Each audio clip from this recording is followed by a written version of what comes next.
Suspense. Tonight, in response to requests from many thousands of listeners, Roma Wines bring you the Metro-Goldwyn-Mayer star, Miss Agnes Moorehead, in Sorry, Wrong Number, a suspense play produced, edited, and directed for Roma Wines by William Spear.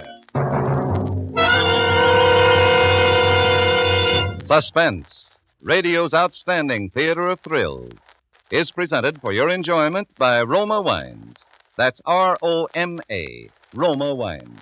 Those excellent California wines that can add so much pleasantness to the way you live, to your happiness and entertaining guests, to your enjoyment of everyday meals. Before we bring you Agnes Moorehead and our suspense play, here's a message from Roma Wines. Today, big transports were warped into piers on both sides of the continent. Thousands of Americans came home for good. If you are waiting for someone to come running up your steps, you must have filled your pantry with good things to enjoy. One of the good things to enjoy is Roma California Sherry, as first called at dinner or later in the evening. In the words of famed hostess Elsa Maxwell, there is nothing friendlier, nothing more heartwarming than delicious Roma Sherry, a good and happy wine, gold and amber with a rich nut-like taste. Serve cool. Roma Sherry, like all famous Roma wines, is made from carefully selected grapes from California's choicest vineyards. Grapes gathered at the peak of their flavor goodness when every grape is hanging firm and full on the vine. Quickly but gently pressed, then by a process as slow as time, brought to delicious liquid perfection and bottled in Roma's famed wineries. Always unvaryingly good, yet Roma wines cost only pennies a glass. Remember, because of uniformly fine quality at reasonable cost, more Americans enjoy Roma than any other wine. R-O-M-A, Roma wines. Yes, right now a glassful would be very pleasant as Roma Wines bring you a remarkable tale of suspense. And with Sorry, Wrong Number, Lucille Fletcher's incomparable study in terror, and with the performance of Miss Agnes Moorehead, Roma Wines hope indeed to keep you in suspense.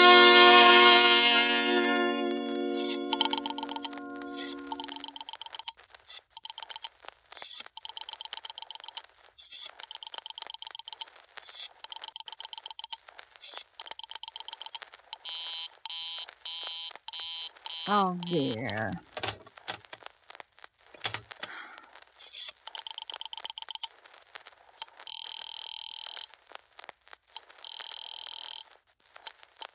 Your call, please. Operator, I've been dialing Murray Hill 40098 now for the last 3/4 of an hour, and the line is always busy. I don't see how it could be busy that long. Will you try it for me, please? I will be glad to try that number for you. One moment, please. I don't see how it could be busy all this time. It's my husband's office. He's working late tonight, and I'm all alone here in the house. My health is very poor, and I've been feeling so nervous all day. Ringing Murray Hill 40098.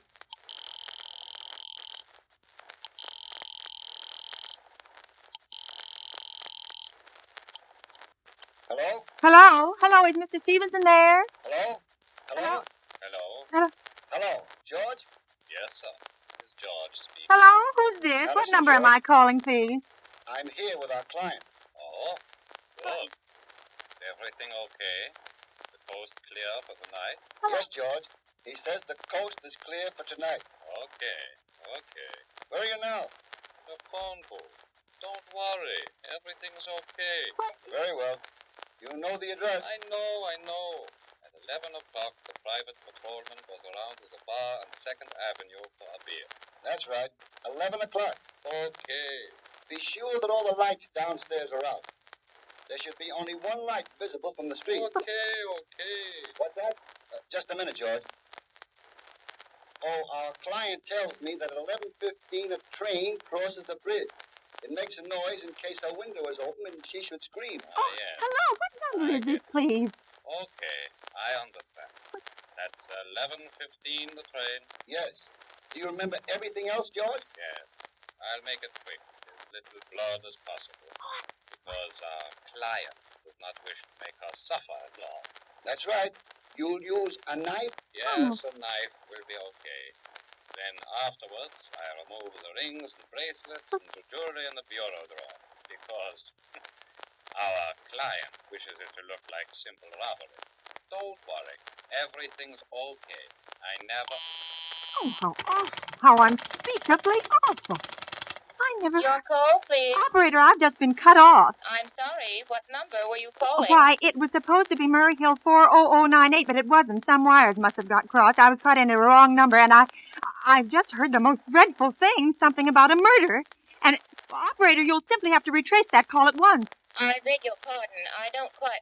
May I help you? Well, I know it was a wrong number, and I had no business listening, but these two men, they were cold-blooded fiends, and they were going to murder somebody, some poor innocent woman who was all alone in a house near a bridge, and we've got to stop them. We just got to. What number are you calling, Well, please? that doesn't matter. This was a wrong number, and you dialed it for me, and we've got to find out what it was immediately. What number did you call? Oh, why are you so stupid? What time is it?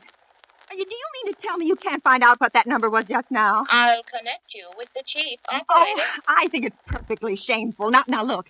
Look, it was obviously a case of some little slip of the finger. I told you to try Murray Hill 40098 for me, and you dialed it, but your finger must have slipped, and I was connected with some other number, and I could hear them, but they couldn't hear me. Now, I simply fail to see why you couldn't make that same mistake again on purpose, why you couldn't try to dial Murray Hill 40098 in the same sort of careless way. Murray Hill 40098. I will try to get it for you. Oh, thank you.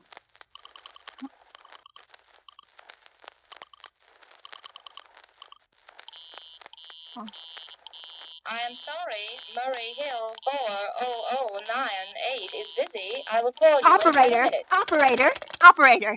Your call, please. You didn't try to get that wrong number at all. I asked you explicitly, and all you did was dial correctly. I am sorry. What number are you calling? Well, can't you for once forget what number I'm calling and do something for me? Now, I want to trace that call. It's my civic duty, and it's your civic duty to trace that call and apprehend those dangerous killers. And if you won't... I will connect you with the chief operator. Well, please.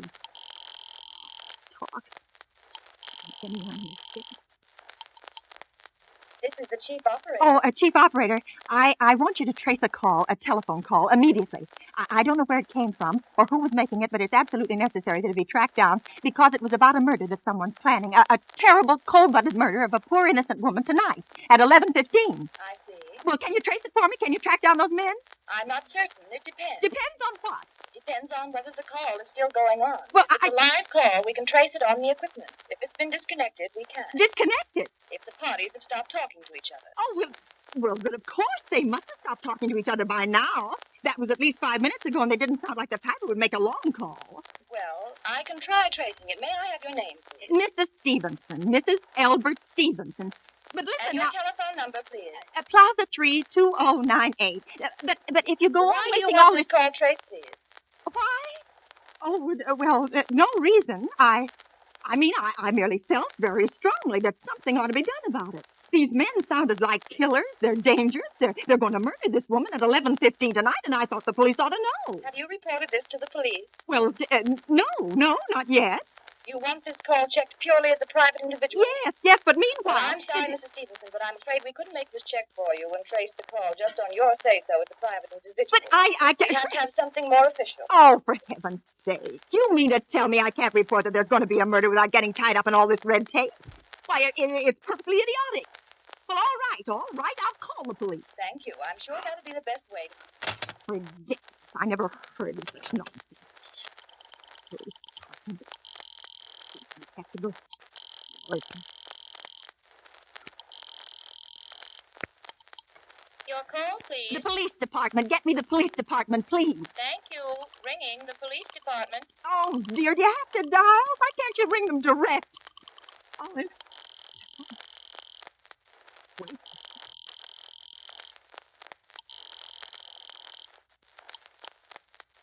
Police Station, Precinct 43, Sergeant Martin speaking. Police department, this is Mrs. Stevenson. Mrs. Albert Smythe Stevenson of 53 North Sutton Place. I'm calling up to report a murder. The murder hasn't been committed yet, but I just overheard plans for it over the telephone. over a wrong number that the operator gave me. And I've been trying to trace down the call myself, but everybody is so stupid, and I guess in the end you're the only people who could do anything. Yes, ma'am. Well, it was a perfectly definite murder. I heard their plans distinctly. Two men were talking, and they were going to murder some woman at 11:15 tonight. She lived in a house near a bridge. Are you listening to me? Huh? Oh, yes, ma'am. Yes, ma'am. And there was a private patrolman on the street. He was going to go around for a beer on 2nd Avenue. And there was some third man, a client, who was paying to have this poor woman murdered. They were going to take her rings and bracelets and use a knife. Well, it's unnerved me dreadfully. And I'm not well. I'm very nervous. I see. And when was all this, ma'am? Well, about 8 minutes ago. Then you can do something. You do understand. What is your name, ma'am? Mrs. Stevenson, Mrs. Albert Stevenson. And your address? 5353 North Sutton Place. That's near a bridge. The Queensboro Bridge, you know. And we have a private patrolman on our street. And 2nd Avenue is the next street, what was the number you were calling? Murray Hill 40098. But that wasn't the number I overheard. I mean, Murray Hill 40098 is my husband's office. Well, he's working late tonight, and I was trying to reach him to ask him to come home. I'm an invalid, you know, and it's the maid's night off, and I hate to be alone, even though he says I'm perfectly safe as long as I have the telephone right beside my bed. Well, we'll look into it, Mrs. Stevenson, and see if we can check it with the telephone company. But the telephone company said they couldn't check the call if the parties had stopped talking. I've already taken care of that. Oh, you have? Yes, I have, and personally, I feel you ought to do something far more immediate and drastic than just check the call. Well, What good is checking the calls if they stop talking? By the time you track it down, they'll already have committed the murder.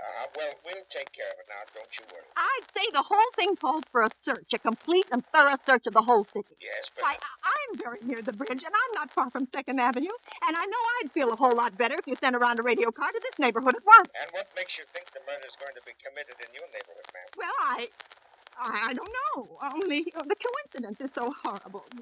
2nd Avenue is a patrolman, the bridge.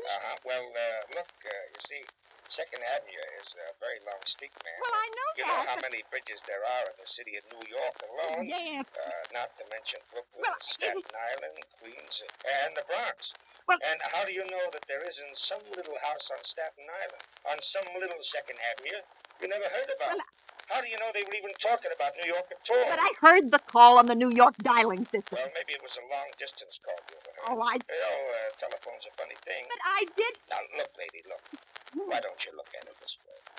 Now, supposing you hadn't broken in on that telephone call. Suppose you got your husband the way you always do. Now, you wouldn't be so upset, would you? Well, No, I suppose not. Only it sounded so inhuman, so cold-blooded. A lot of murders are plotted in this city every day, ma'am, and we manage to prevent almost all of them. But a clue of this kind is so vague, ma'am, that, well, it ain't much more use to us than no clue at all. But surely you can Unless, of course, you have some reason for thinking this call was a phony, and that someone may be planning to murder you. Me? Oh, no, I hardly think so. I mean, why should anybody? Well, I'm alone all day and night. I see nobody except my maid, Eloise. She's a big girl. She weighs 200 pounds. She's too lazy to bring up my breakfast tray. And the only other person is my husband, Albert. He's crazy about me. He just adores me. Yes, he waits on me hand and foot. He's scarcely left my side since I took sick 12 years ago. Well, then there's nothing for you to worry about, is there, huh? Now, if you'll just leave the rest to us, we'll take care of it. But what will you do? It's so late. It's nearly 11 now. We'll take care of it. Will you broadcast it all over the city and send out squads and warn your radio cars to watch out, especially in suspicious neighborhoods like mine? Lady, I said we would take care of it. Now, just now, I've got a couple of other matters here on my desk that require immediate attention. Good night, ma'am, and thank you. Oh, you idiot. Oh, now, why did I hang up the phone like that? Now he'll think I am a fool. Oh, why doesn't Albert come home? Why doesn't he? Why?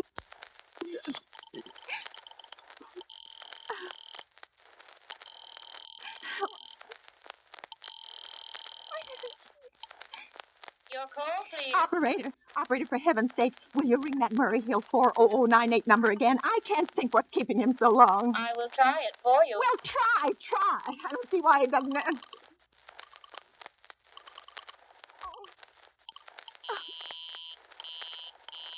I'm sorry. Murray Hill 40098 is busy. I will call I you. can hear it. You don't have to tell me. I know it's busy. Oh, if I could only get out of this bed for a little while.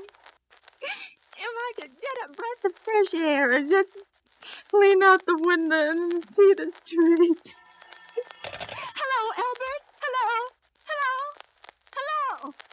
Oh, what's the matter with this phone? Hello. Hello. Hello. Hello. Oh, for heaven's sake, who is this? Hello. Hello. Hello. Who's trying to call me? What are they trying to do to me? Your call, please. Hello, operator. I don't know what's the matter with this telephone tonight, but it's positively driving me crazy. I've never seen such inefficient, miserable service. Now, look, I'm an invalid, and I'm very nervous, and I'm not supposed to be annoyed. But if this keeps on much longer... What seems to be the trouble, please? Well, everything's wrong. I haven't had one bit of satisfaction out of one call I've made this evening. The whole world could be murdered for all you people care, and now my phone keeps ringing and ringing and ringing and ringing every 5 seconds or so, and when I pick it up, there's no one there. I am sorry. If you will hang up, I will test it for you. I don't want you to test it for me. I want you to put that call through whatever it is at once. I'm afraid I cannot do that. You can't, and why? Why, may I ask? The dial system is automatic. Oh. If someone is trying to dial your number, there's no way to check whether the call is coming through the system or not, unless the person who is trying to reach you complains to his particular operator. Oh, well, of all this stupid. And meanwhile, I've got to sit here in my bed suffering every time that phone rings, imagining everything. I will try to check the trouble for you. Check it. That's all anybody can do. Oh, what's the use of talking to you? You're so stupid.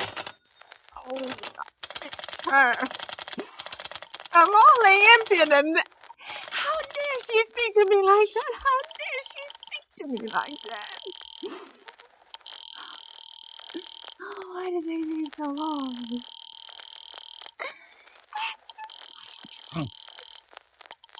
Your call, please. Young woman, I don't know your name, but there are ways of finding you out, and I'm going to report you to your superiors for the most unpardonable rudeness and insolence it's ever been my privilege.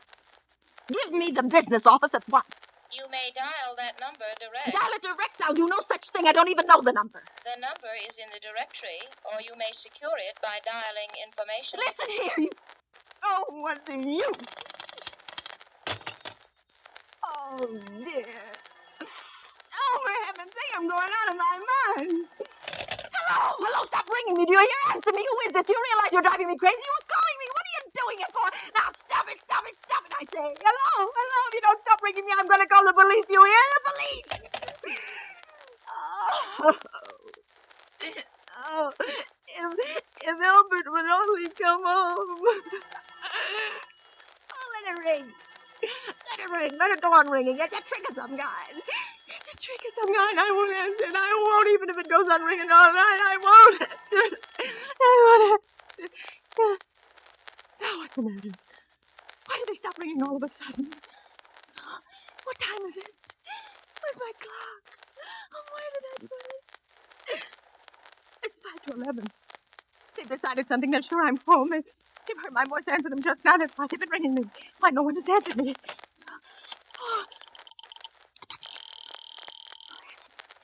Oh, where is she? Why doesn't she answer? Oh,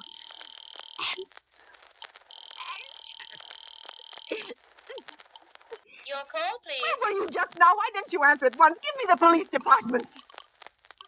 Oh.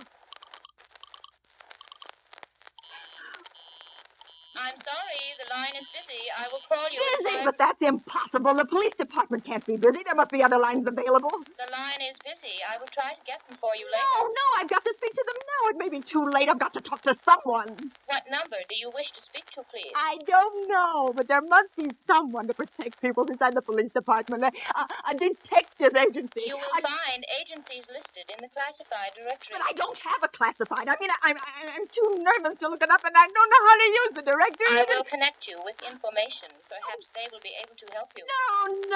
No. Oh, you're being spiteful, aren't you? You don't care, do you, what happens to me? I could die and you wouldn't care. Oh, stop it. I can't stand it anymore. Hello, what do you want? Stop ringing, will you? Stop. Hello? Is this Plaza 32099? Yes. Yes, I'm sorry. This is Plaza 32099. This is Western Union. I have a telegram here for Mrs. Albert Stevenson. Is there anyone there to receive the message? I'm Mrs. Stevenson. The telegram is as follows. Mrs. Albert Stevenson, 53 North 7th Place, New York, New York. Darling, terribly sorry.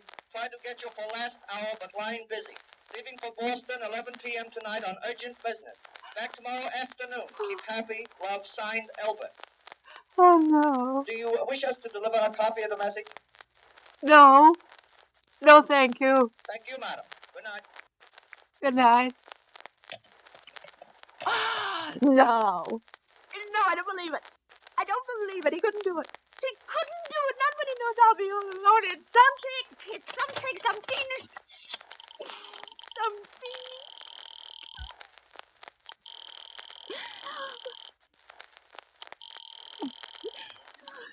Your call, please. Operator, try that Murray Hill 4098 number for me just once more, please. You may dial that number direct. Oh.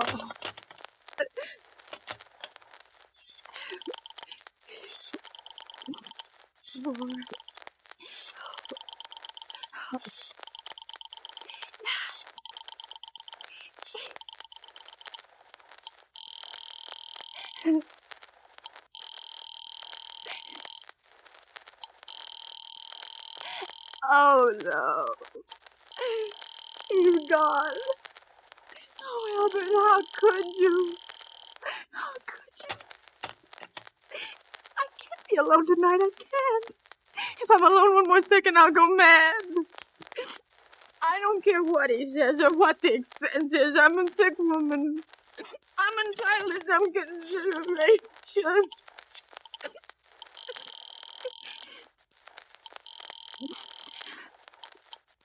This is information. May I help you? I want the telephone number of Henchley Hospital. Henchley Hospital? Yes. Do you have the street address? No, it's somewhere in the 70s. It's a very small, private, and exclusive hospital where I had my appendix out 2 years ago. Henchley, H-E-N-T. One moment, please. Oh, please hurry, and please, what is the time? You may find out the time by dialing Meridian Oh. 71212. Oh, for heaven's sake, I've no time to be dialing. The number of Henchley Hospital is Butterfield 89970.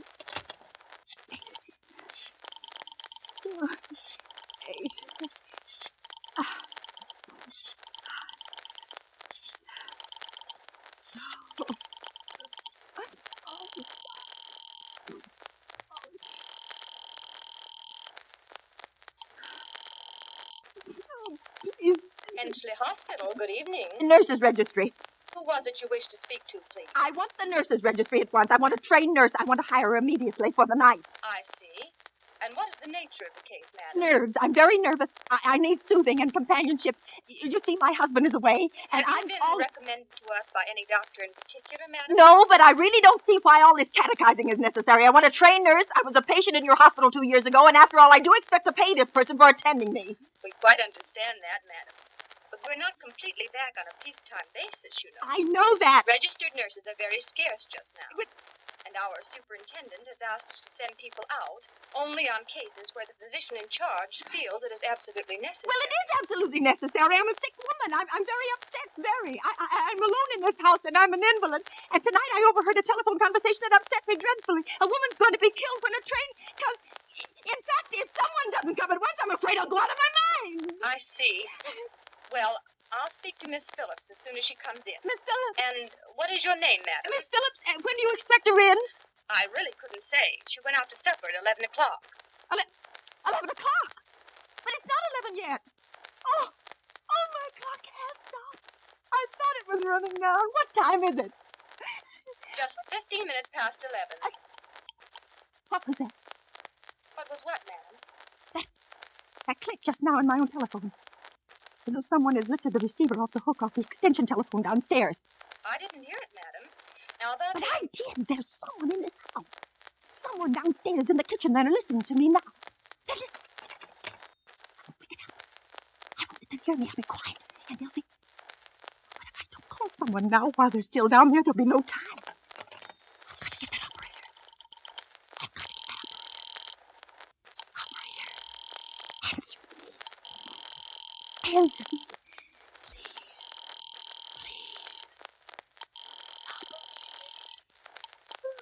Your call, please. Operator, I'm in desperate trouble. I am sorry I cannot hear you. Please speak louder. I don't dare. There's someone listening. Can you hear me now? I am sorry. But you've got to hear me. Oh, please, you've got to help me. There's someone in this house. Someone who's going to murder me. And you've got to get in touch with him.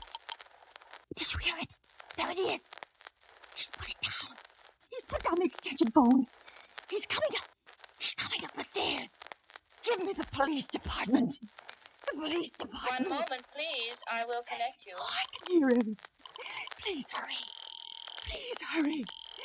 Oh, please hurry. What are you going to do? Oh, no, come near me. I haven't done anything. Oh, please don't. Oh, no. Oh, no.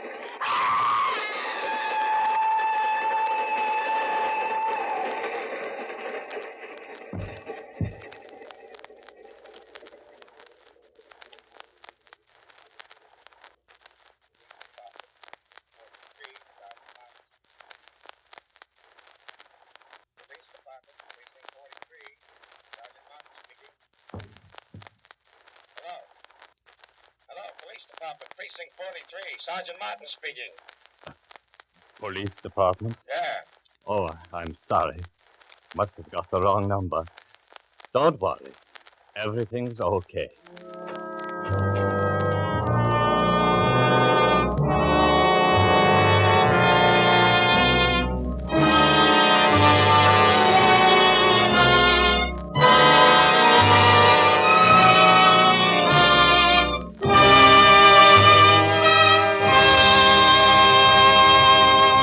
And so closes Sorry Wrong Number, in which Roma Wines have brought you Miss Agnes Moorehead, a star of tonight's study in Suspense.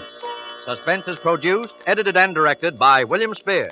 Before Miss Moorehead returns to the microphone, this is Truman Bradley with a word for Roma Wines, the sponsor of Suspense.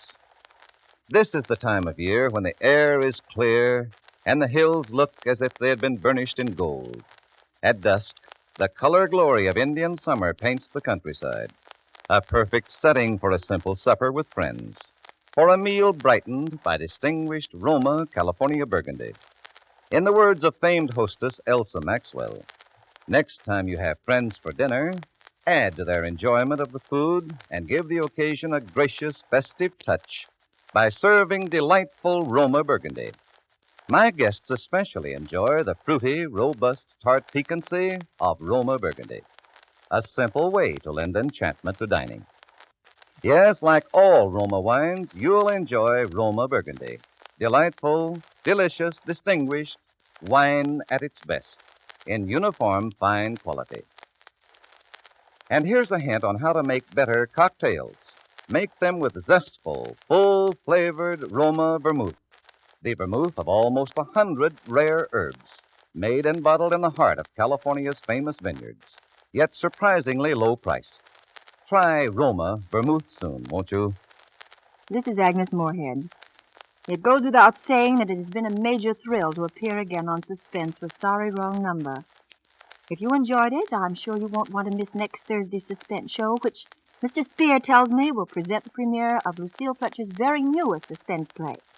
It is called The Furnished Floor, and in it you will hear Mildred Natwick and Don DeFore. Agnes Moorehead appeared through the courtesy of Metro-Goldwyn-Mayer Studios and is one of the stars in their forthcoming production, Our Vines Have Tender Grapes. Next Thursday, you will hear Mildred Natwick and Don DeFore as stars of Suspense, radio's outstanding theater of thrills. Presented by Roma Wines, R-O-M-A, made in California for enjoyment throughout the world. This is CBS, the Columbia Broadcasting System.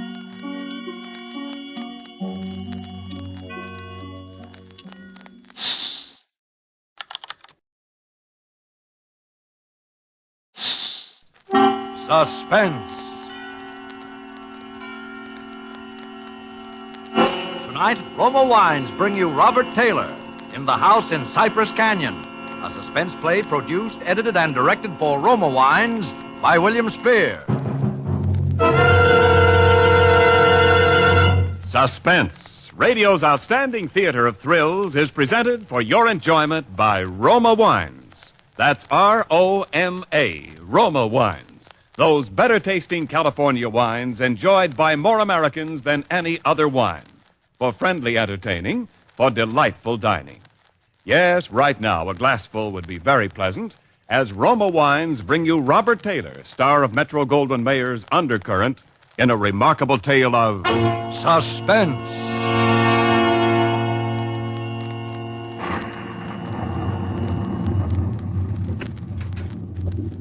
Merry Christmas, Jerry. How's the real estate business? Kind of early with your greeting, aren't you, Sam? Well, I got to get them in sometime. I may not see you again until next Christmas. If this real estate racket gets any crazy, I'll be dead by next Christmas. I'm glad you could get up here, though, Sam. What's on your mind, Jerry?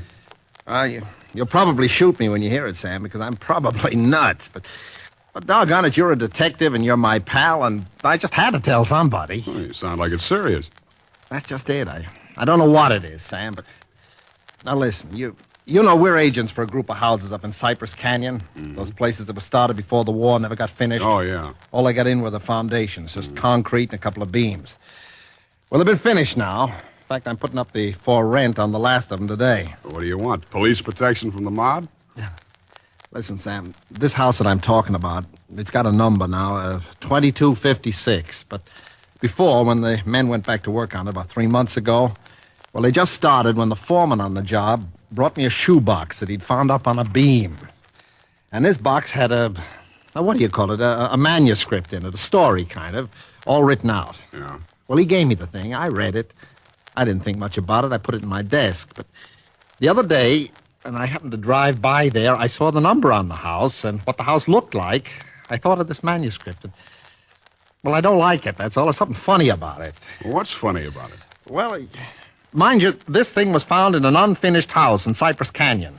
House that was only just started building. All right. Well, listen, Sam, I want to read it to you if you got the time, and you'll see what I mean. All right, shoot. Well, here's how it begins. To whom it may concern, my reasons for setting down on paper what follows here will be abundantly clear to anyone into whose possession it may fall. First, let me say that I'm a very ordinary person. My name is James A. Woods. I'm 35 years old. By profession, a chemical engineer. My wife, Ellen, was a school teacher when I met and married her in Indiana 7 years ago. There's nothing in the past life of either one of us to suggest remotely any cause or reason for the dreadful thing that has invaded our lives. Our married life has been in no way different from that of millions of other average, reasonably happy, and congenial families. 3 months ago, I was ordered by my firm to take charge of a rather minor project in Los Angeles, Hollywood to be exact. The order was a sudden one. There'd been no time to secure accommodations, and conditions being what they are, the inevitable result was that until day before yesterday, we'd been living in the cramped quarters of one of those characteristic California motels. Needless to say, most of our spare time had been devoted to a search for something more permanent and comfortable, but the fruits of these efforts had been, financially and in every other way, a geometrical progression of discouragement. Until last Saturday afternoon, only 4 days before Christmas. We were driving into town on our way to a movie when Ellen saw it. Jim, look. What? That sign in front of that real estate office. Oh, yeah. But don't you see what it says? For rent, furnished, 2-bedroom house, close in, immediate occupancy. Yeah, uh-huh. Aren't you going to stop? Oh, Ellen, you know what a sign like that would mean, right out in plain sight in front of a real estate office. Oh, yeah, but Jim... Either they want $600 a month... We'll never know until we ask. And if it's any good at all, there are probably 50 people fighting for it right back there now. Well, honey, there's no harm in trying now, is there? You really want to go back? Oh, it's probably foolish, but what can we lose? Okay. Oh, darling, come on, cheer up. How do you know? Maybe our luck's changed. Maybe fate's going to give us a nice new house for a Christmas present.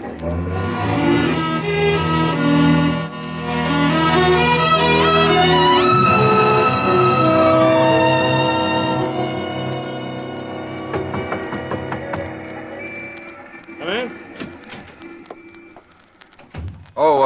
We're sorry to bother you, but we just happened to see that for rent sign outside. Oh, and I hung it outside just this minute. Is the house available? Why, sure it is. Let me introduce myself.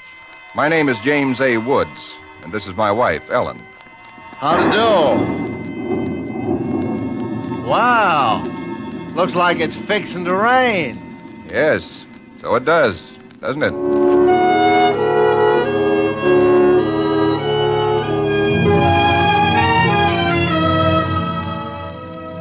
Well, it was one of those things. The real estate agent had just been authorized to rent the place by mail that morning, and he'd hardly had time to look at it himself and put up his sign when we drove up. It was just an ordinary little California house about halfway up Cypress Canyon, number 2256. Just an ordinary, undistinguished little house. The agent didn't know much about it. Construction on it had been stopped by the war, and it had just been completed and furnished lately. Been vacant while somebody's estate was being settled, and now it was owned by a bank in Sacramento. Of course, we didn't Got care this about key all in the that. mail along with the authorization to rent. Only one there is. Of course, you can have duplicates made. Seems to stick a little. No, there it is. Doesn't sound as though that door had ever been opened. Well, a little oil on the hinges will fix that, all right. Oh, sure. Now, here's your living room. Furniture's a little dusty, of course. You got to expect that. It's good furniture, though, you see? Benson Brothers. Yes, Now, over here's a little den. Panel, you see? Radio, fireplace. Really a very attractive little room, particularly for a man. Yep. Now, the bedroom's off the living room here. Everything's all on one floor, you understand? It's quite nice, I think. Yes. You can see you get the morning sun here. There's a view of the canyon through these front windows. You got cross ventilation. That's about all there was to it. It wasn't the best place in the world. It was small and badly built, but what would you have done? We took it with as little inspection as that.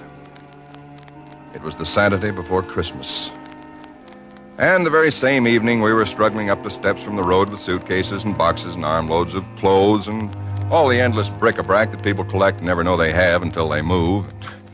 Ellen began unpacking, and I began moving things around and taking the worst of the pictures off the wall, doing all the little things that everybody does when they move into a new place and try to give it something of their own Don't be personality. such a sourpuss. You know, it's a roof over our heads for Christmas. That's more than we ever thought we'd get, isn't it? Now, what in the world are we going to do with those two pictures? Why don't we just leave them where they are? Jim, we can't. They're too awful. Well, all right, put them in the closet then. I can't. Both the closets are jammed full. No, I mean the other one in the little alcove off the den. At least there's a door there. I suppose it's a closet. I Yeah. don't know. If that isn't a commentary on the housing problem, huh?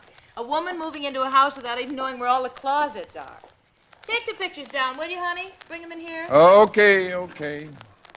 Guess you'll have to help me with this door. I can't get it open. Let me see it. Of course you can't, silly. It's locked. Where are those keys we found on the desk? Here they are. Not this one. Sure, this one won't work. Well, feels like an awful solid door for a closet. Oh, that's one solid door in the house. Well, this one won't do it either. Well, we'll just have to get a locksmith up here on Monday. I'll put the pictures behind the desk, okay? Yeah, all right. Jim, if you could just help me move this armchair, huh? Oh, Ellen, will you let it go until tomorrow? You know what time it is? Oh, but, honey, I'd like to get the place looking just a Yeah, little but it's bit. almost midnight. In fact, it's exactly... What was that? Tomcat, I guess, out in the brush somewhere. Sounded near. Oh, hope that doesn't go on all night. There's much we can do about it. Come on, Ellen. I'm dead tired. All right, Jim. Where'd you put the toothpaste, honey? It's right in the medicine cabinet. Oh, yeah. Jim, we ought to get some firewood tomorrow. You know, a fire in that living room would make all the difference in the world. Can't. Sunday. Well, Monday then. Jim, I think red curtains are what we need, don't you? Mm-hmm. You know, just at least for the living room. Anyway, the ones in there now have just got to come down. Yeah, I suppose they do. What do you think of red? Well, I guess it's all... Jim, Some tomcat. Jim, it sounded in the house. Now, how could it be in the house, Ellen? We've been over every inch of the house. Except the closet. How could a cat or anything else be in the closet that's been locked up for over a year? I don't know. It's probably under the house. A wildcat or mountain lion or something. I hear they have them in California. Jim, I don't like Well, it. neither do I like it, but there's nothing we can do about it tonight. Well, maybe we ought to call somebody, the police or some Oh, don't neighbor. be silly, Ellen. You act like a kid. Come on, let's go to bed, huh? Well, all right, I suppose it is silly. Jimmy, did you lock the door? Yeah. Can I turn out the lights now? Yeah. All right. Good night, Ellen. Sleep tight. Good night, Jim.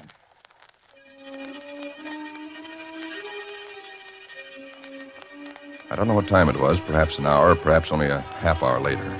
My mind was in that hazy borderland between sleep and a dream that's still part of consciousness. Then I was awake. Ellen, are you all right? Yes. Did you have a nightmare or something? No. I heard it, too. Well, that didn't sound like any cat. Put on the light. Yeah. It seemed to be out there, Jim, in the house somewhere. I'm going to look into this. Jim, you be careful. Come on. Where's my shotgun? In the den, I think. Jim. What? There's something wet What? Wet? running from under the closet door. Sticky. Hey, Ellen, don't touch it. I had to. Jim, it's blood.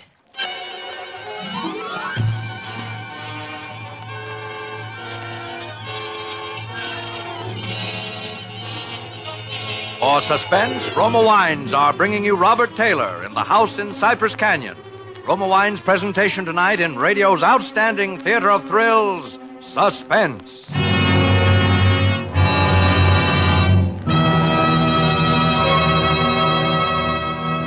Between the acts of Suspense, this is Ken Niles for Roma Wines. These days before Christmas are busy ones indeed, yet smart hostesses everywhere find time for shopping and distinguished home entertaining later. The secret? Magnificent Grand Estate wines.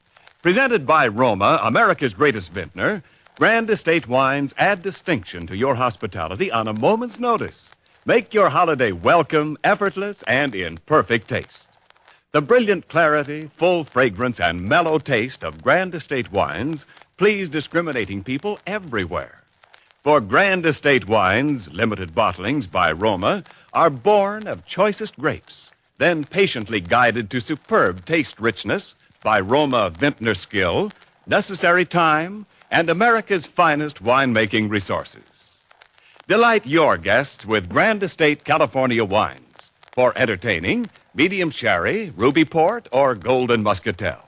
For dining, Burgundy or Sauterne. So insist on Grand Estate wines and enjoy the crowning achievement of vintner skill. And now, Roma Wines bring back to our Hollywood soundstage Robert Taylor as James A. Woods, with Kathy Lewis as his wife Ellen, in The House in Cypress Canyon. A tale well calculated to keep you in suspense.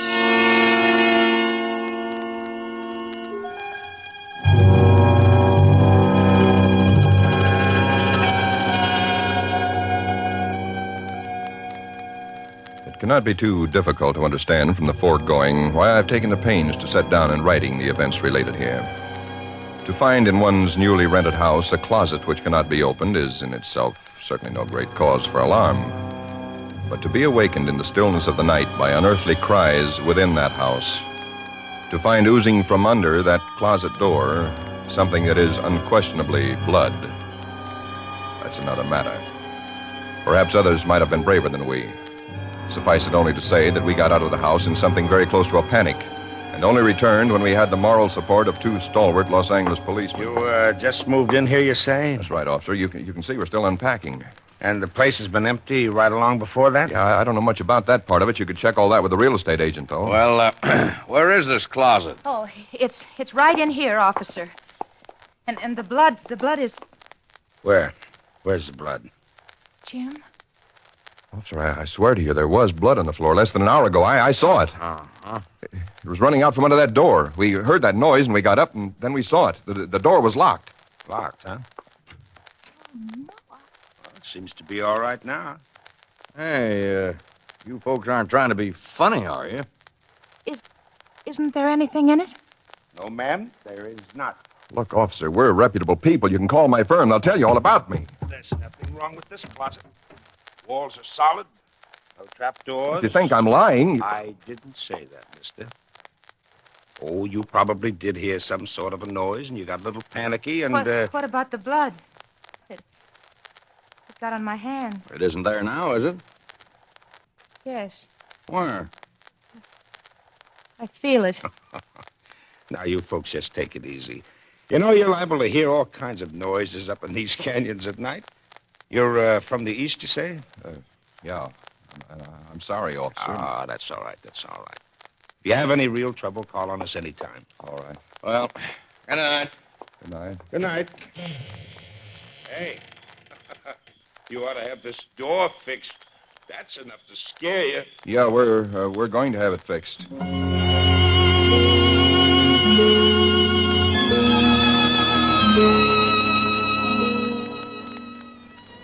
We didn't say much about it after that. There wasn't much that could be said. The next day, I went down to a lot and bought a little Christmas tree and some trimmings, and we tried to pretend we were cheerful, but there was an uneasiness between us that had never been there before. Ellen seemed tired and listless.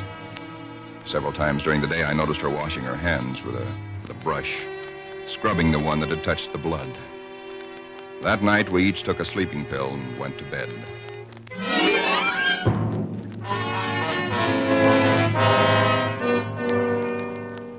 It was sometime after midnight when I was suddenly wide awake and staring into the darkness.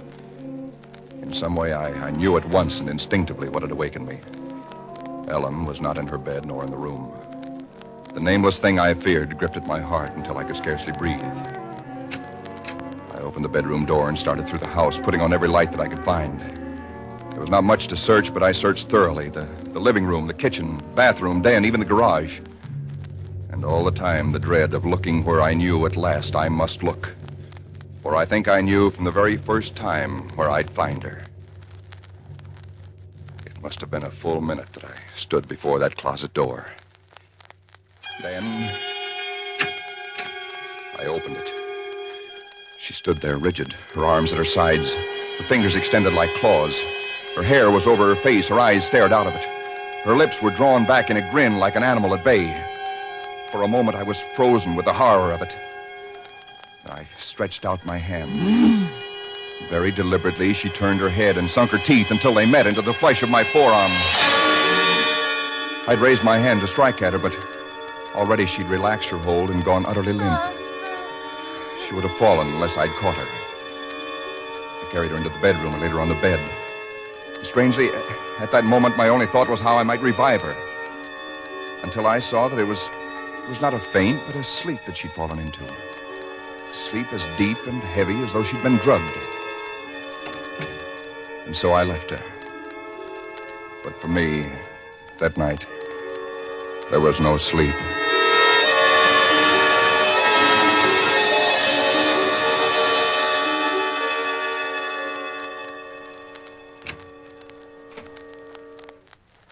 Jim? Yes, Ellen? What are you doing up so early? Oh, I got a little restless. I'd make some coffee. Oh. Oh. I had the most wonderful sleep. And I feel so rested. Do you? Mm-hmm. Jim. What? What's the matter with your arm? Oh, I just heard it. Honey, it's terribly swollen. Let me see it. No, it's all right, Ellen. Oh, it isn't all right. You've got to see Dr. Wesley right away. Sure, I will. No, I now will. you promise me, Jim, that you'll go the first thing this morning. How'd it happen? Oh, there was a dog. Dog? Yeah, I heard him trying to chew through the screen door. I went out to chase him away, and he bit me. Well,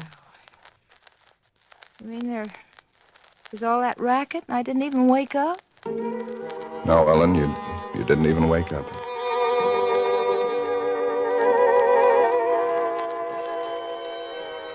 It was clear to me that Ellen knew nothing of what had transpired the night before. I went to my office that morning and made a pretense of going over routine business, if only to restore my mind to some semblance of calm by the sight and sound of common, familiar things.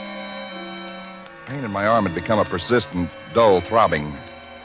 I made a late appointment with Dr. Wesley. He treated my arm with something of an arched eyebrow, and he said, "Well, I've never seen anything quite like it before. That is such a rapid onset of infection."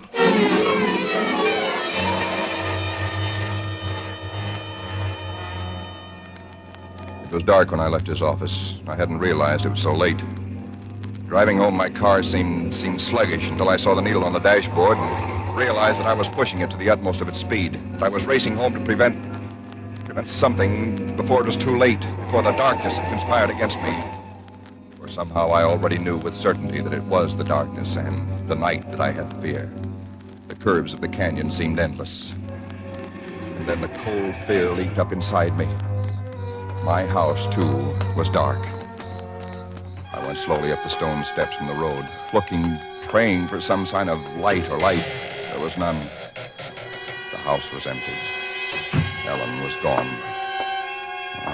I looked with the same self-torturing thoroughness, and in that closet first of all, knowing as I did so that it was hopeless. And so, alone in that empty house, I waited, powerless and helpless now, deadened in thought and will, empty as the house itself, save only for the overwhelming sense of a terrible foreboding. For some time in the early hours of the morning, I snapped on the radio, shortwave. Why? Surely a minor question now.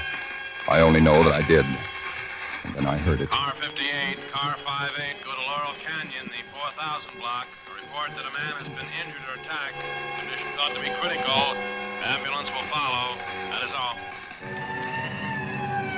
I was there almost before the police, edging my way through the little crowd, staring down at the man lying there in his white uniform under the streetlight. Yeah, the milkman, poor guy. I heard him scream, but when I got here, he was just like this. All right, stand back, stand back. Please stand back.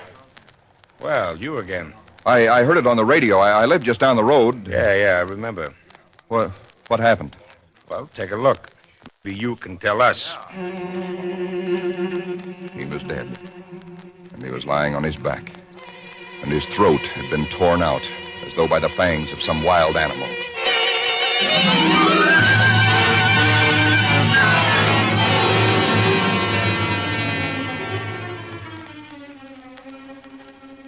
It is now Christmas Eve, or rather Christmas morning, for it's a little after midnight.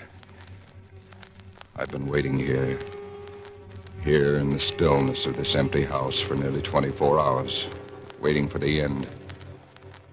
Already once tonight I've heard that dreadful wailing cry somewhere in the hills. I've nailed up the closet door, but that I know is childish and useless. My arm is horribly swollen and turning black, but that's nothing. It's another end that I foresee, as surely as other men foresee the rising of the sun. I hear the cry again. It's nearer now. I shall leave these notes in a sealed envelope and put it in a shoebox, in the hope that someone will give credence to these dark and terrible events, if indeed such nameless horrors can ever yield to mortal understanding. As for myself, I feel no longer any fear or even sorrow, only a desire that the end and the thing that I must do may come soon. And it will be soon, I know. Yes, but there is someone at the door.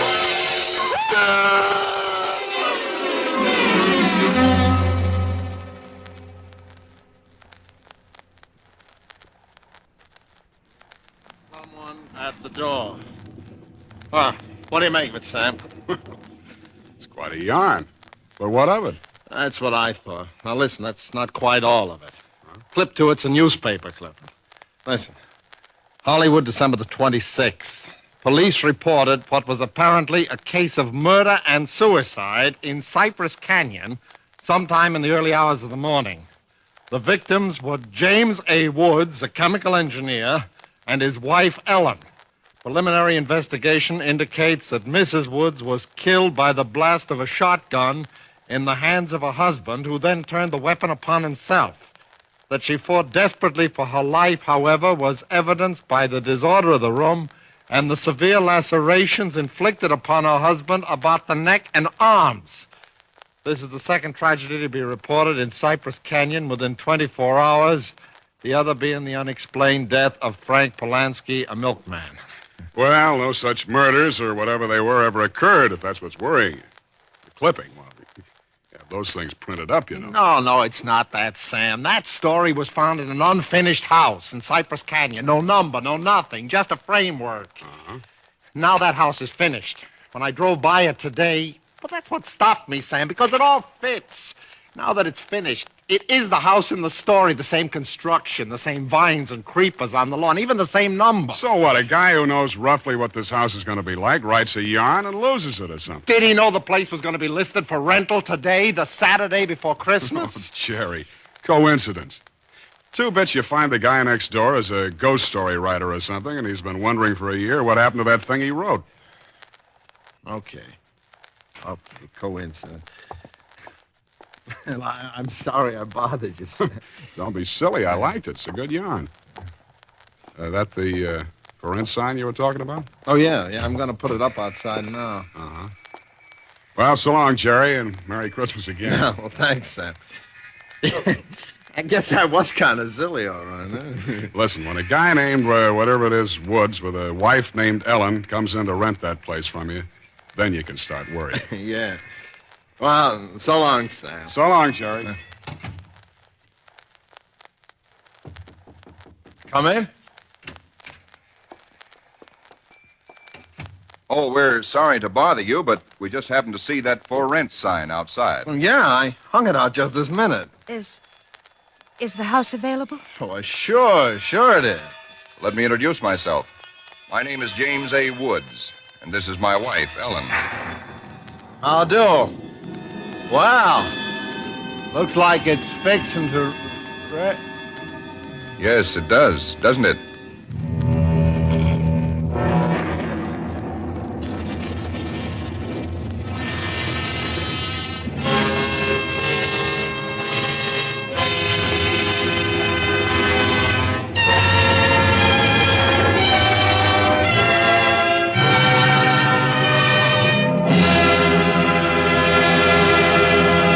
Suspense. Presented by Roma Wines, R-O-M-A, Roma Wines, selected for your pleasure from the world's greatest reserves of fine wines. Tonight's show marks the 3rd birthday of Suspense on the air, and this is Ken Niles asking our star of the evening, Robert Taylor, to help us celebrate.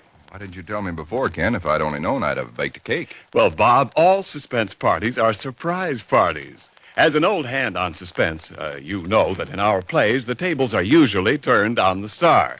So tonight, although it's our birthday, we're going to give you a present. Here it is, a gift basket of Grand Estate California wines from Roma, America's greatest vintner, to our distinguished anniversary guest, Robert Taylor. Thanks, Ken. You turn a nice table. And you can set a nice table with Grand Estate Burgundy in your basket, Bob. For Grand Estate Burgundy means rare dining pleasure. Adds memorable distinction to holiday dinner. Even everyday meals are outstanding in taste when Grand Estate Burgundy is served. Yes, all Grand Estate wines presented by Roma are limited bottlings of outstanding taste excellence. That I know about Grand Estate wines, Ken. But did you know that for Grand Estate wines, Roma selects only the choicest grapes? Then the ancient skill of Roma master vintners, necessary time, and America's finest winemaking resources guide the cuvée of this grape treasure to rich taste luxury. That's why discriminating wine users everywhere look to Grand Estate wines as the crowning achievement of vintner skill. Reason enough. And now, Ken, who's all set to star on Suspense next Thursday? It's that very wonderful actress and wonderful girl, Miss Susan Peters. Susan will appear as a young lady in straitened circumstances who finds herself mistaken for a very rich young lady and who is forced into continuing the deception with murder as a result. I'll certainly make it a point to listen. And before I go, I'd like to thank this really great company of actors who have played with me tonight, and particularly Kathy Lewis, who played Ellen. Thank you, Bob. Tonight's original Suspense play was written by Robert L. Richards. Next Thursday, same time, you will hear Miss Susan Peters as star of Suspense. Produced by William Spear for the Roma Wine Company of Fresno, California. This is CBS, the Columbia Broadcasting System.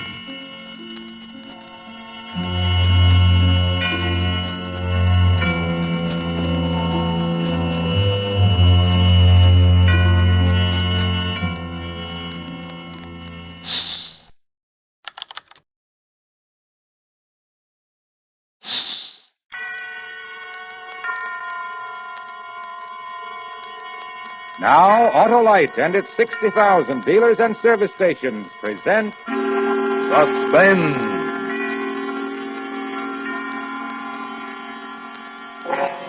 Tonight, Autolite brings you Mr. Ralph Edwards in Ghost Hunt, a suspense play produced and directed by Anton M. Leader.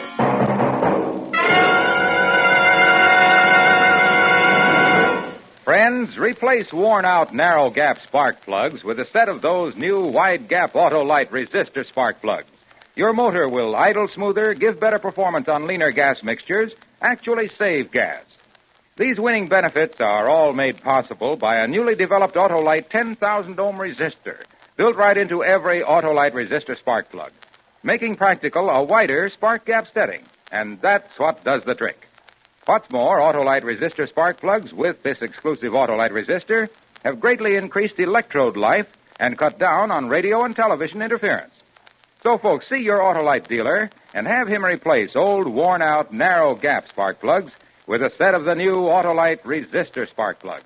Remember, you're always right with Autolite. And also remember, the Autolite Suspense show is now on television. Every Tuesday night in many parts of the country. And now, Autolite presents Ralph Edwards in a tale well calculated to keep you in suspense.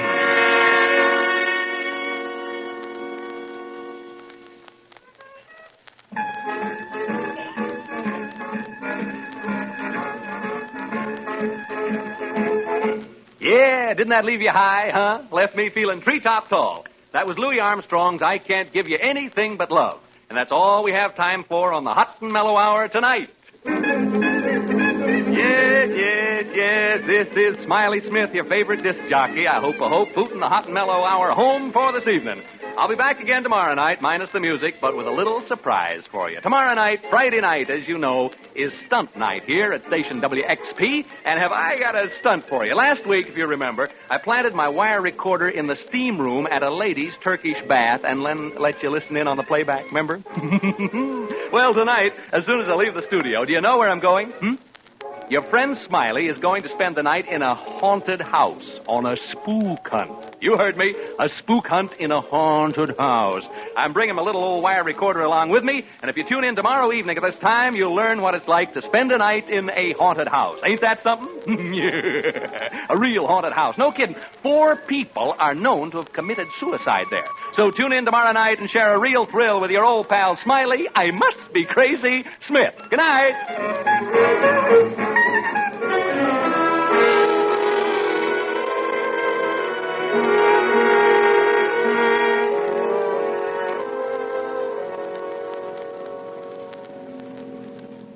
Care for a cigar, Mr. Thorpe? I got some cigars in the dash there. No. Well, no reason for you to carry a chip on your shoulder, Mr. Thorpe. Oh, really? Well, I don't like this fool stunt. Well, I don't see it as a fool stunt at all. I really don't. I think it's the only way you're going to unload this house. Ordinary selling methods won't work in a case like this. Now, don't forget the reputation saddling this house. 4 suicides since 1939. You know what people call it. The death trap. Yes. A lot of nonsense. Sure, but try to convince people of that. Anyway, when this disc jockey offered me this chance to kill all the rumors about the about the property, I just naturally jumped and took him up at it. Especially since it don't cost a cent. You sure about that? I'm not liable for a penny. Not a cent. We're doing him a favor, letting him use the place, he said. Thanked me for the chance last night when I drove him out here. The old one hand washes the other, as the feller says. He got a chance to pull off a stunt, and the wire recording will prove the people the property's A number 1, and we increase the chance of selling the place. Well, as long as it doesn't cost me anything. Not a cent. He's using his own recorder, and I'm paying for the rental of a couple of walkie-talkies he hooked up to it. Well, what about this, Reed? Does he charge anything? He comes gratis, too. Dr. Reed is, psychic investigator. Belongs to a couple of societies that do nothing but hunt ghosts. He showed me articles he's written about it in their magazine. Well, here's the house. Yeah, looks real nice in the sunshine, don't it? Yeah, man, smell that sea breeze. You don't have to sell me. Well, let them know we're here. Yeah, probably asleep up all night and everything. Why don't they come out? Do you think they've gone? Well, I told them last night I'd pick them up around 11. Smith! Smith! Hey, Smiley! Dr. Reed! Yeah, fast asleep, I guess. We better go in and wake him up.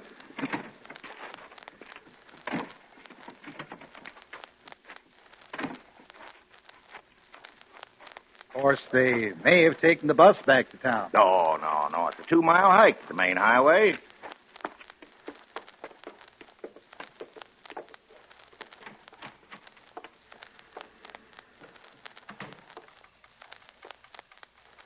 Smith!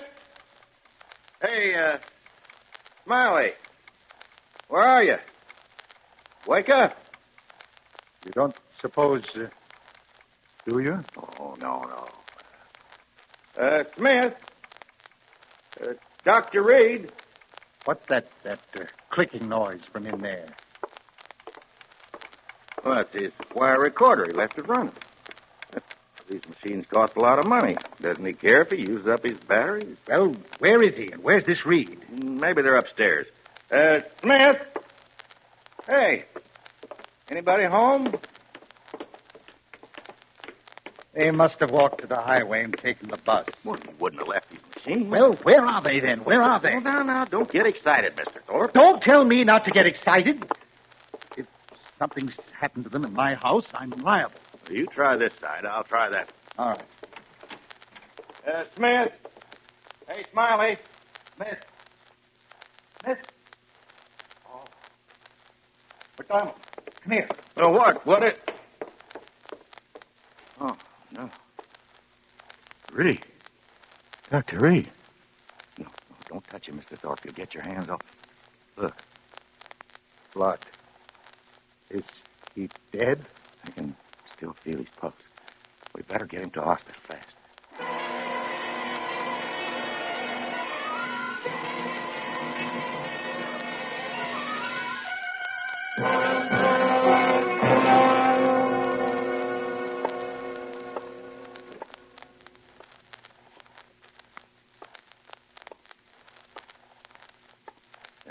Care for a cigar, Mr. Thorpe? No, thanks. Well, why not try to relax? The nurse said Reed would be all right as soon as he's had a blood transfusion. You told the radio station to be sure and call us as soon as they had any word about Smith? Yes, I told them.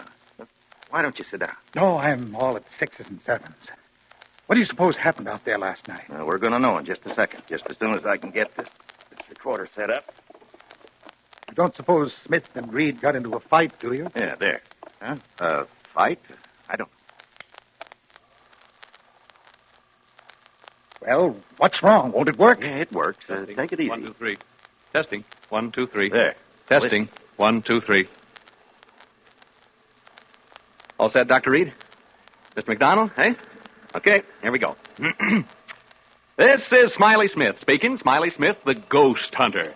I don't know whether to hope this will turn out to be a success for the sake of the program or a failure for my own sake. Anyway, all the preparations have been made now, and it's up to the spooks. I better tell you where we are. Right now, we're standing on the lawn of a house about 12 miles above Malibu Beach. The ocean is 100 feet away, straight down. The house is perched on a cliff, and there's a sheer drop of about 100 feet right into the old Pacific.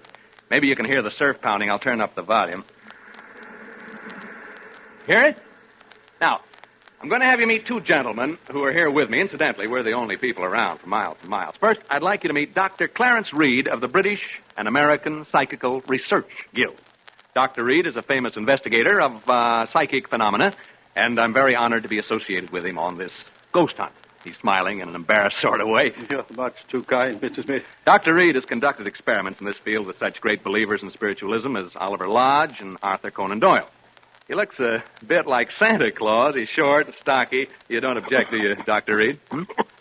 No, indeed. And he has a magnificent white beard, a truly great beaver.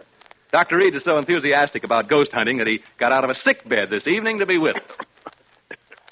Excuse me. My lungs. Mm-hmm. I was gassed in the First World War. Yeah. Anyway, Dr. Reed and I are here on the lawn looking at the house. Can't see much. It's around, 11 p.m. now. Seems to be a rambling sort of house, 2 stories high. since it was built, there have been 4 suicides here. Is that right? That's right. Now, into the mic, please. Oh, yeah. 4 suicides since 1939. I better tell them who you are so they won't think you're a ghost. Standing with the doc and me is a real estate agent, Mr. Charles McDonald. He handles this property, and he can tell you a lot more about it than I can. Well, the house was built by a man named Marcus, Toby Marcus, an orange grower. Built the house as a wedding present for his wife. A month after they moved in, she took her own life. On the day of her funeral, he committed suicide the same way. There have been 2 other cases since then, and Did they all jump into the ocean? Yeah, all 4 of them, right over there. The last one was actually seen doing it. About 3 years ago. He was seen running like all get out the edge of the cliff, and he was shouting and laughing and yelling as though there was people at his side running right along with him. You kidding? No, it's a fact. He was laughing and yelling and running, and when he got to the edge, right over there, he jumped and never came above water. As good an argument against coal baths as ever I've heard. Since then, people just refuse to live in this house. Silly, I call it. Anyway, if you and Dr. Reed find any sign of a spook, I'll advise the owner to pull the house down and rebuild. But if you don't find anything, I'm hoping this will convince folks that here's a real buy. Yeah, okay, Mr. Smith, you and the doctor are on your own. I'll be by in the morning to pick you up around 11. Goodbye, Mr. McDonald. I hope there's something left for you to pick up in the morning. Well, it's almost pitch black, folks, and I guess Dr. Reed and I ought to begin. I don't believe in ghosts, never have, but what I say is this. If you're dead set on looking for them, this is a dandy place to do it. So long! Mr. McDonald just checked out. Then there were 2. Well, 3. Oh, my dog, yeah. Folks, I have my dog, Jeff, with me. He's a wire-haired terrier, 3 years of age, and he can talk. Yeah, say hello, Jeff. Come on, Jeff, say hello. Come on. Well, anyway, he's a wire-haired terrier, and he's 3 years old. Shall we go inside now, Dr. Reed? I was about to suggest it. Now, how do we hunt ghosts, Doctor? How do we do it, huh? Well, we don't really hunt them. If there should be any in the house, they will come to us. How cozy. And please, not ghosts. Do not refer to them as ghosts. We know them as apparitions. I'll remember. I've no desire to hurt their feelings. Where ghosts are concerned, I say live and let live.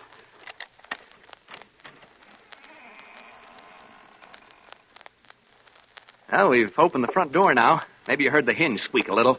Now we're standing here looking in. Can't see much. Smells sort of musty and damp. What's the matter, Jeff? What's the matter, boy? Jeff. Oh, come on now. Come on. My dog seems to object to entering this house. He has all 4 feet braced, and he's straining against the leash. Perhaps he senses something we don't. Like apparitions, maybe? Perhaps. It's not unusual. Animals lack the veneer of sophistication we humans possess, and are more sensitive to such emanations. Yeah, come on, Jeff. Now, stop this nonsense. He probably smells a mouse or rat or something. Come on, Jeff. We're going in whether you like it or not. There's a short entrance hall, and over there at the end of it is a flight of stairs leading to the 2nd floor. Jeff! And over here at the left is what seems to be a large reception room. We're entering this large room now. There are windows over there, French windows, and through them I can see the ocean. The electricity hasn't been turned on, so all I have to see by is a flashlight, not a very powerful one at that. Dr. Reed is now adjusting his walkie-talkie. It's hooked up to my recorder so that he can cut in while he's hunting and tell us what he's found. Here's a few words from Doc before he sets forth on his investigation through the house. Ladies and gentlemen, excuse me. Mr. Smith has introduced me as a ghost hunter. He spoke, I think, in a spirit of skepticism and levity. I'd like to assure you all that my purposes here are serious. I have spent my entire life seeking reliable proof of the appearances of apparitions. Have you ever seen any, ever? I have seen phenomena which lead me to believe in the possibility of their existence, although I have never seen any. I account myself sensitive to the evidence of their existence. This house, for example, affects me profoundly. It doesn't seem to affect you in the same way. I'm not too happy about all this, if that's what you mean. You are not psychic, and therefore not sensitive to these matters as I am. I imagine the question in the minds of those of you listening to us is, shall we find apparitions? I don't know. But I feel they are here and that they are evil. I sense danger. I shall soon know. Dr. Reed's leaving the room now to make a tour of the house. First thing I'm going to do is open the windows and let some fresh air in. Feels better already. Cooler anyway. I know that. Oh, A bat just flew into the room. I think it's a bat, not a bird. I didn't actually see it, just its shadow as it fanned my face. There it is again. It touched me as it passed. Jeff, come back here. Jeff, you fool dog, come back here. Dr. Reed? Dr. Reed? Dr. Reed!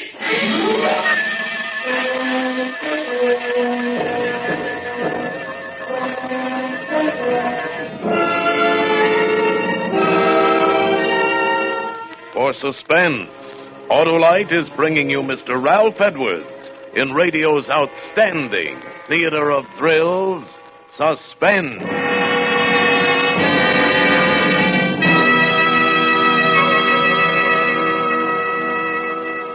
Hey, Harlow. Harlow, snap out of it. Huh? I'm reading a letter about the new wide gap Autolite resistor spark plugs, Hap. Oh? It's from Mrs. Clark Perry right here in Hollywood. She says our 1948 station wagon has given constant trouble. Finally, the garage man said all the difficulty was spark plugs, and he installed a set of Autolite resistor spark plugs. Now the car runs beautifully. The very first time my husband has been really pleased. Well, smart garage man. Smart people to take his advice. Hap, you know, as more and more people learn about wide gap Autolite resistor spark plugs and how they make an engine idle smoother, give better performance on leaner gas mixtures, actually save on gas, why then more people will replace old, worn-out, narrow gap spark plugs with sensational new wide gap Autolite resistor spark plugs. Any more letters like that, Harlow? Plenty, Hap, plenty. Why, here's another one from New York City. Read it to me later, Harlow. We haven't time because here's Suspense. And now, Autolite brings back to our Hollywood soundstage Ralph Edwards as Smiley Smith in Ghost Hunt, a tale well calculated to keep you in suspense.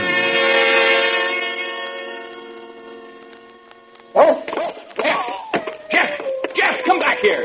Jeff, you fool dog, come back here. Dr. Reed? Dr. Reed? Dr. Reed! Reed speaking. What is it, Smith? Jeff has run off. My dog, he jumped through the window and ran off. Oh, so? I told you he sensed something about this house, didn't I? Yeah, you want to come and see if you can determine what it was exactly that set him off? Soon. I am making my way slowly up the stairs toward the second floor now. I'm halfway up. I'll be down with you soon.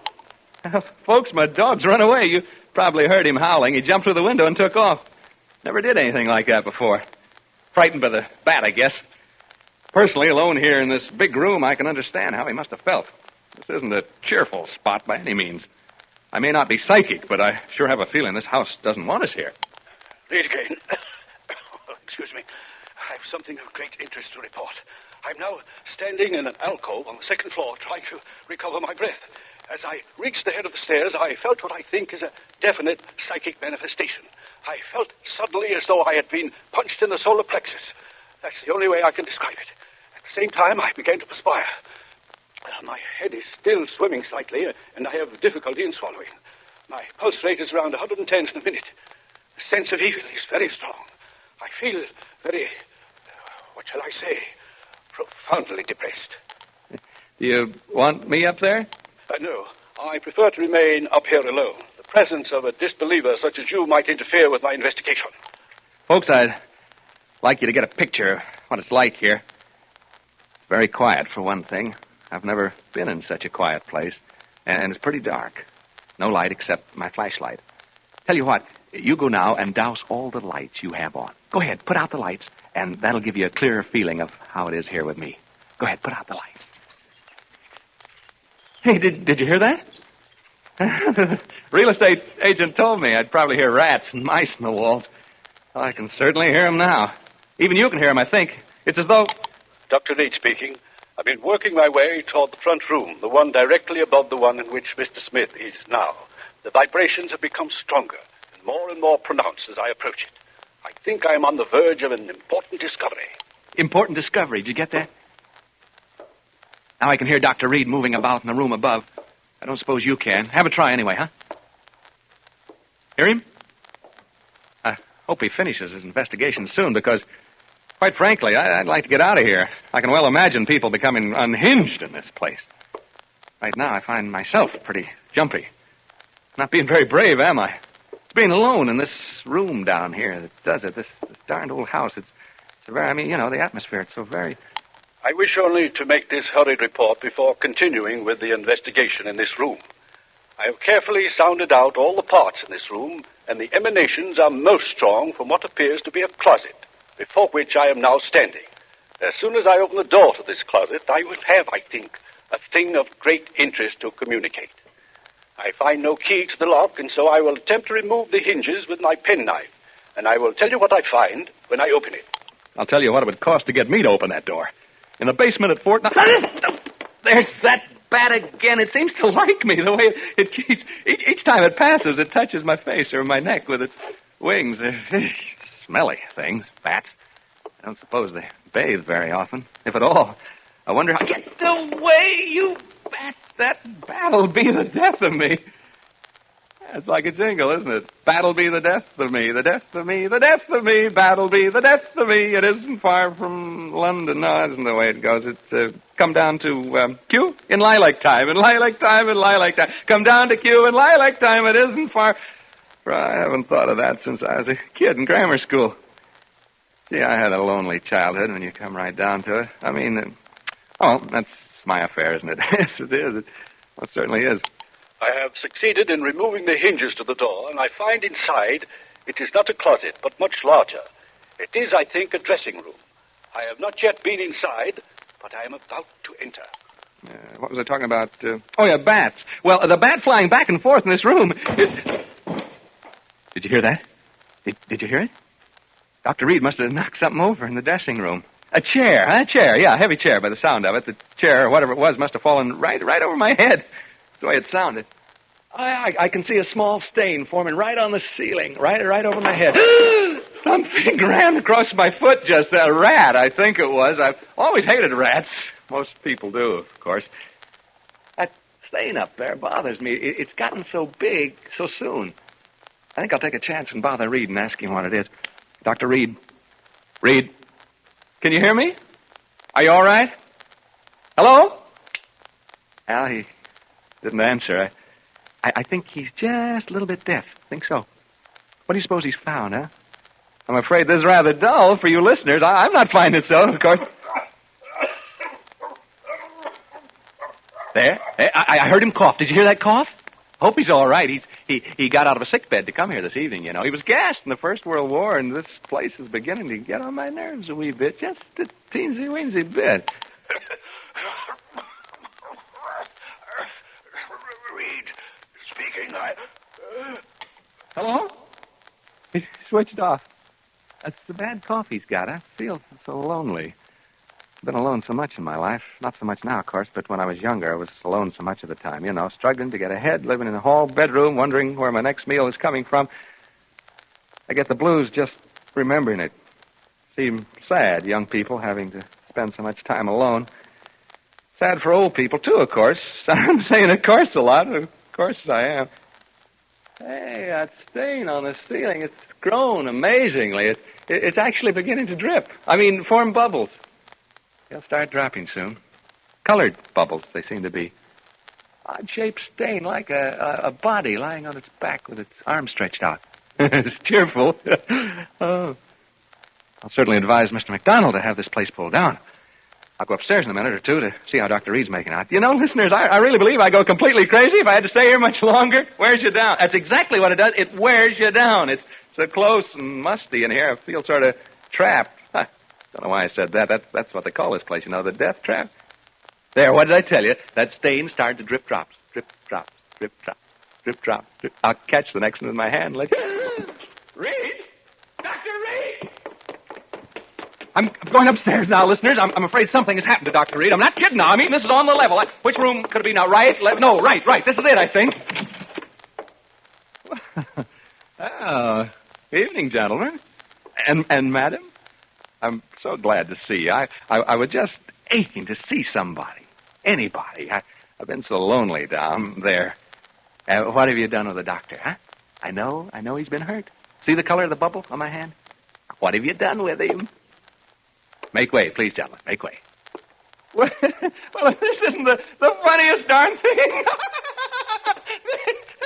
This can't be Dr. Reed lying here. He didn't have a red beard. Now, don't crowd me, gentlemen. Don't crowd me, please. Huh? You want me to go where with you? You want me to do what? Speak up, gentlemen. To the cliffs. Down to the cliffs? You mean right now? Well, all right, if you'll come with me. I don't want to be alone anymore. You will come with me? All of you? All four of you? You too, ma'am? Oh, good. Come on, then. To the cliffs. To the cliffs. To the cliffs. To the... He jumped over the cliff. He jumped over the cliff. McDonald, he jumped over... Mr. McDonald, Mr. Thorpe, you may come in to see Dr. Reed now. What? Uh-huh. Dr. Reed is conscious. You may see him now. Is he able to talk?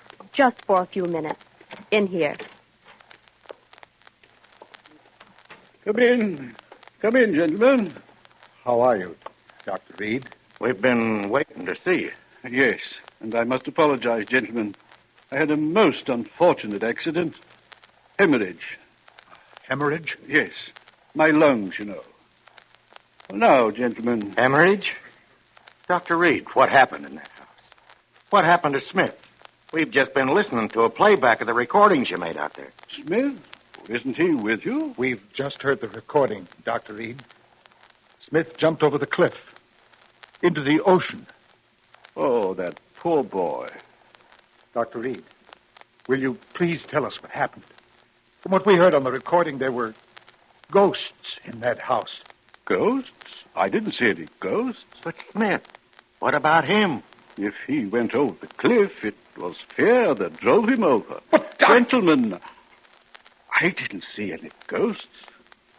As for that unfortunate young man, who can say now what he saw or thought he saw?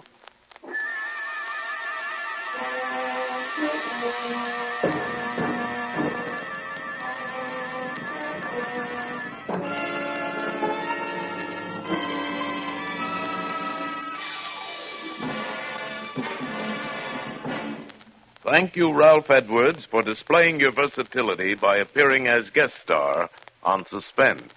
Say, Harlow, that Edwards does everything. Hap. No does. Don't use that word on our Autolite show. Oh, come now, Harlow. I can make you use that word, as you call it. How? Now, don't you say that Autolite resistor spark plugs make your car engine idle smoother? Yes, but... And your car gives better performance on leaner gas mixtures. Saves gas. Sure does. I mean, does. Aren't we devils? Ralph, you tricked me. Well, anyhow, it does my heart good to tell people that Autolite resistor spark plugs are ignition engineered by Autolite, which makes more than 400 products for cars, trucks, airplanes, and boats in 28 plants from coast to coast. Autolite also makes complete electrical systems for many makes of America's finest cars.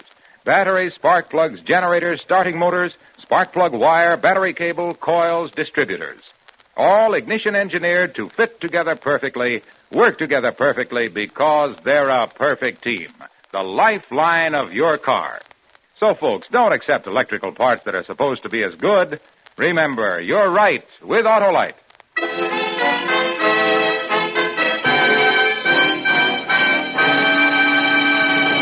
And now here again is Ralph Edwards. I want to thank Tony Leader and his great cast of actors for helping to make my appearance on Suspense a very pleasant consequence. Like all of you, I'm a great Suspense fan, and I'm looking forward to next week when radio's outstanding theater of thrills brings you Joseph Cotton in The Day I Died, another gripping study in Suspense. Tonight's Suspense play was adapted for radio by Walter Newman from an original story by H.R. Wakefield with music composed by Lucien Morawek and conducted by Lud Gluskin. The entire production was under the direction of Anton M. Leader. Make it a point to listen next Thursday to Suspense, radio's outstanding theater of thrills. Remember, next Thursday, same time, hear Joseph Cotton in The Day I Died. You can buy Autolite resistor spark plugs, Autolite stay-full batteries, Autolite electrical parts at your neighborhood Autolite dealers. Switch to Autolite. Good night. This is CBS, the Columbia Broadcasting System.